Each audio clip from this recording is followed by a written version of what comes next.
Hi guys, I hope you had an amazing 4th of July. I hope it was safe and you guys had a good time with friends and family. Go down in the comments section down below and tell me any crazy stories that happened or what you guys do for 4th of July. I'd love to hear it.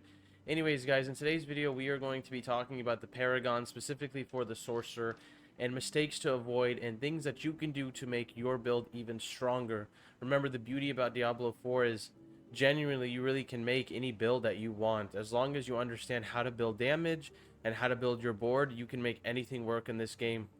Obviously, I know that's a hot take, but I know when it comes to certain pinnacle challenges, you're probably going to have to follow the meta. But for the most part, if you're trying to grind to level 100, you can run whatever you want. And today I'm going to teach you that. So, with the Paragon board, key things to keep in mind. We're going to talk about the glyphs that I really think is very important for sorcerers to be rocking, and one of them is going to be charged. This one mainly specifically for a lightning build. The reason why this is good is because you're going to be spawning crackling energy all the time, and with crackling energy going around the map, it's just free damage to bounce off you. But there's also passives where the crackling energy is going to give you mana. Now, if you take it into the Paragon board, you're going to be able to increase your damage by 15x, which is going to be insane. Because, like I said, you're going to turn crackling energy into an AoE, a mana regen, and you're going to turn it into a damage modifier. So I think charge is a great glyph that you guys should take advantage for a lightning build specifically. Now we're going to talk about control. Control is a great aspect that I think every sorcerer should take regardless of the build, especially ice. I'm pretty sure ice sorcerers use this too, but even as a lightning mage I use this. Now the nice thing about this is every point that you put in here is going to give you almost 15% more crowd control damage, which is amazing because, again, sorcerers have multiple ways to crowd control. You can chill, freeze, immobilize, stun. So you have a lot of options to like pull this damage modifier from. But the benefit of this thing too is, as well as the additional bonus, is you're going to do 10x increased damage to slowed or chilled enemies and 20x increased damage to stunned or frozen. Again, with my build that I just released yesterday, I talked about how on that Sorcerer Arc Lash build I use Penitent Greaves. So I'm already chilling all the time as I'm arc lashing people, so I will get that 10x bonus uptime 100%. And then obviously when I stun or freeze, boom, I just proc the 20x. So you guys see, like, this would be great even for an ice build, because for an ice build you will be chilling, you will be freezing, and you will be causing crowd control. So this again will be good, and also boosting crowd control damage is also going to boost your boss stagger damage, allowing you to nuke bosses really well. Now we're talking about Elementalist. This to me is a must-have in every sorcerer build as well. Again, this is going to boost your non-physical, so this is on a board which you don't want to put this on a board where you get non-physical bonuses on. And preferably you don't want to put this board on the Enchantment Master board, which I will show you. I always make this mistake. Hold on. The Enchantment Master, which should be this board right here. Yeah. And as you see, you have this modifier here where you boost, and you have so many non-physical buffs here. And this is the board that I would use that glyph on, because again, you're going to boost this, but also the additional bonus is when you deal fire, cold, or lightning, which as a sorcerer, no matter what build you choose, every attack you do as a sorcerer, you will always deal 2 out of the 3. Guaranteed 2 out of the 3. And then obviously as a lightning sword, I will get the cold option when I cast Frost Nova. But here's the nice thing, because I rock Penitent Greaves, I actually get all 3 at once because I'm chilling, so I'm causing that cold. Although on that part I'm not 100% because I know the boots don't cause any damage, but even if it doesn't, it still adds the chill, so I'm getting a modifier there on top of, like, at least the 2 elements, right? But when I freeze, for example, if I cast Frost Nova, I just added all 3 elements. So that's kind of a nice thing that I think every sorcerer should run. And then Exploit. Now this is the universal glyph that every class should be running, especially if you're a necromancer, especially if you're a sorcerer where you can get vulnerable, especially if you're a druid where vulnerable is very easy for you guys, all our classes really, to just proc on command. This is a must. 1, it's going to keep increasing your vulnerable damage, and then 2, the buff is it's going to keep increasing your damage by 10x as you keep dealing damage to the vulnerable target. So this will be amazing for bosses and stuff like that, especially world bosses, when the whole time it's vulnerable by everybody attacking the boss. Now the next one I want to talk about is Flame Feeder. This is a great one for the sorcerer as well, because again, this is going to increase your direct damage. So if you're an Ice Shard build, if you're an Arc Lash build, if you're a Fireball build, this right here is just going to make your initial impact hits, like your Arc Lash, your Chain Lightning, your Ice shards, your fireball, just the initial impact is going to be so strong. And then, of course, you're increasing your damage to burning targets, which, as I said, as a sorcerer, you need to have some form of burning in every single build to take advantage of Devouring Blaze. That is a passive that you must have. You cannot avoid it. I stand by that statement. Please have fire in your build some way, shape, or form, whether it be enchant or skills. Now we're going to talk about Tactician. Tactician is amazing because this is just going to boost the rare nodes in the area. So this one, you typically want to put this on a board where the rare nodes that you have are something you really, really need. But also, the nice thing is when you cast a defensive skill, you're going to do a lot of damage. So for example, on my build, right, where stunning is a big part of my build. So teleporting in, warping everything in with raiment and giving that stun, I get this insane damage boost because I just casted teleport. So for 4 seconds, I'm dealing a lot of damage. Now this works with everything, your shields, your teleports, your frost nova, everything. This procs. So this again is like another one that I think every sorcerer class should rock, and you should have it. Now we're talking about this magic glyph. I think Ruin is a great one depending on the build and depending what you're really building for. This one's going to be amazing because you know you want to increase that critical strike damage.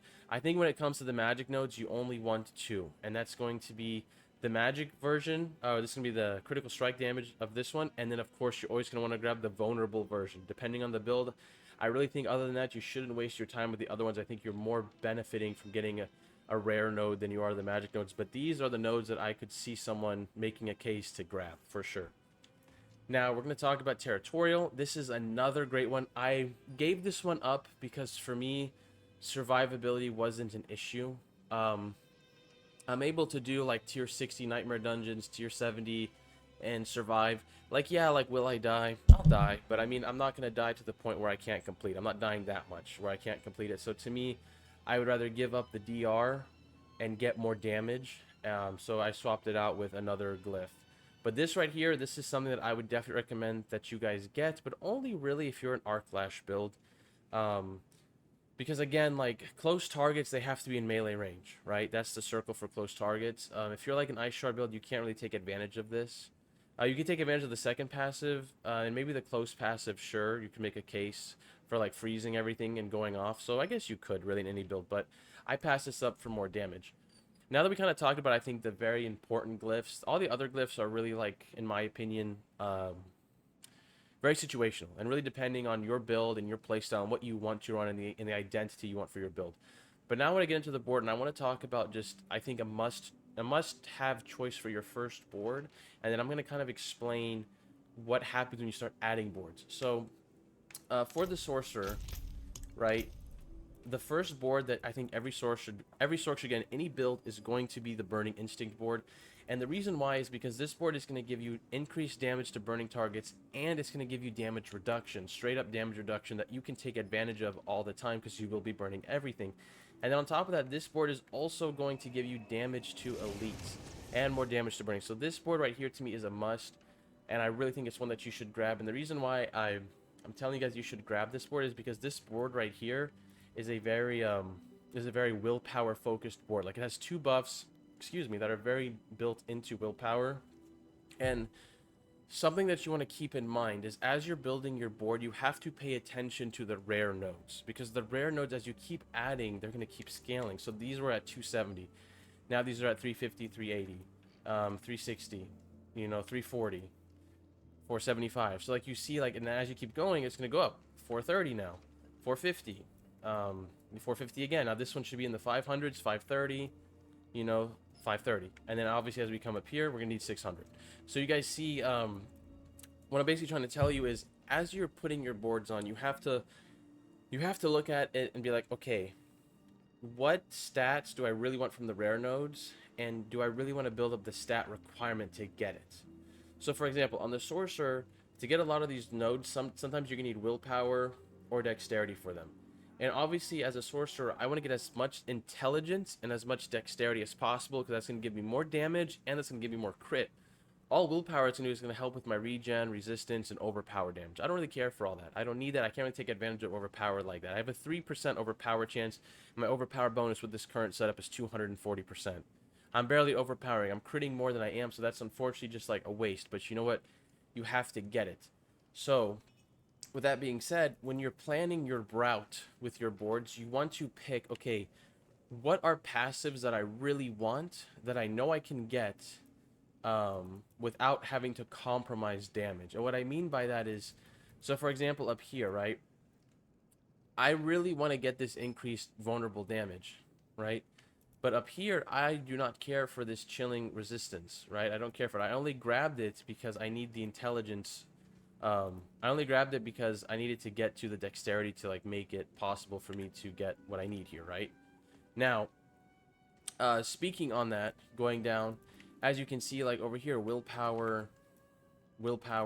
So this board right here, the fact that it needs like 500, this is a board that like I really didn't want it to be my last, because all the benefits that I get on this board are insane. Like I would rather, when I was making the decision, I chose to give up the extra 10% vulnerable damage for all this increased non-physical, because the higher we can get our base damage, the better it can be.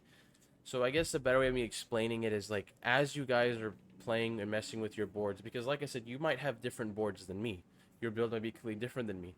I just want you guys to think about it as you're planning your route. How much of the other stats do you need? And then think about, what do you actually really want on that board? Like, what secondary buff do you want? Because again, um, if you're compromising your maximum intelligence to get these bonus dex and willpower to get these rare nodes, you're really going to end up hurting your build, and you're really going to be missing out on a lot of overall damage, you know, instead of getting these minor little buffs here and there. Some of these buffs are good. I know I might be underselling it, but I just want you guys to understand, like, as you're planning your board through, really pay attention to what stat things cost, because that's kind of how I made my board. I made my board in a way where I know I can get 500 of this for sure, so I planned accordingly. And then when it came to the last board, because I really wanted that exploit glyph in the build to increase my vulnerable damage, I decided, I was like, you know what, I will pass up on that 10% vulnerable damage just to get all this non-physical damage. So anyways, guys, this was another long one. I hope I explained it well. Sound off in the comment section down below and let me know how your guys' 4th of July went. I'd love to hear it, love to talk to you guys. Again, as always, I'll catch y'all in the next one. Thank you.